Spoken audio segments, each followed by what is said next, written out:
What's your dad like? What do you mean? He would call up and say, why you not tell me about this before?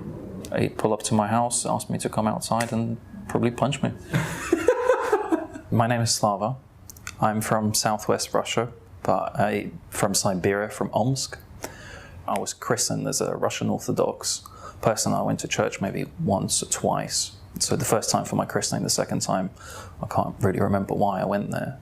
Then by the time I reached the UK, I think I was a Protestant Christian by then. I was on the, church services committee at school and singing in the choir and everything else. The thing that attracted me most to Islam, and I repeat this time and time again because everybody asks me the same question, is that it makes sense. Not only overall, but at that specific point in time, it just made perfect sense to me.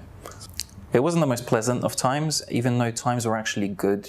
I went through different financial stages of my family going through life, and at that point in time, it was probably at its peak. It was the highest time, things were good, but it was also the worst time for me looking back. And I got to a stage in life where I just thought, this is not possible. I just cannot keep doing this time and time again, night after night. My studies were slipping, everything else was just going backwards.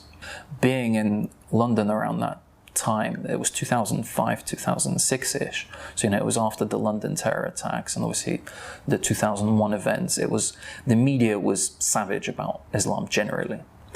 And I knew for a fact that it simply cannot be. You cannot be painted in such a picture where you have, the complete extreme. So it's only extreme here or extreme there. It's got to be somewhere in the middle. I'm quite a stubborn guy. And when somebody says don't do something, I find 99 ways of trying to prove them wrong. So I sat down and I wanted to find out what the religion was actually about. What I found most interesting is that there was never really pressure to become Muslim. It was just a whole lot of information being thrown at you. So from trying to experience Ramadan, I actually thought I'm going to try to do it. I'm going to have a test drive, if you want. And it became just a period of complete tranquility. I was so relaxed. Yeah, I was hungry, I was tired, but I was just completely relaxed and I was at peace with myself. And looking back, that's what nothing else in this world can plug that gap. I was at the London Central Mosque and I was looking for a person to say, well, how do I join this? How do I do this? So I did. I can't really describe the feeling of it. As the years go on, the best feeling I could think of to describe that moment is just gratitude. That I was actually put down on the right path, and that all of the concerns that I've had, they've not really materialized. My biggest concern back then was, how will my parents take it? How will my friends take it? How will everybody that I know, including my roommate at the time, who was actually one of the biggest opponents of me joining Islam, how would he take it? All of the friends that I've had previously who found out about it, the real ones stayed. The flaky ones that I was concerned about, well, they flaked off.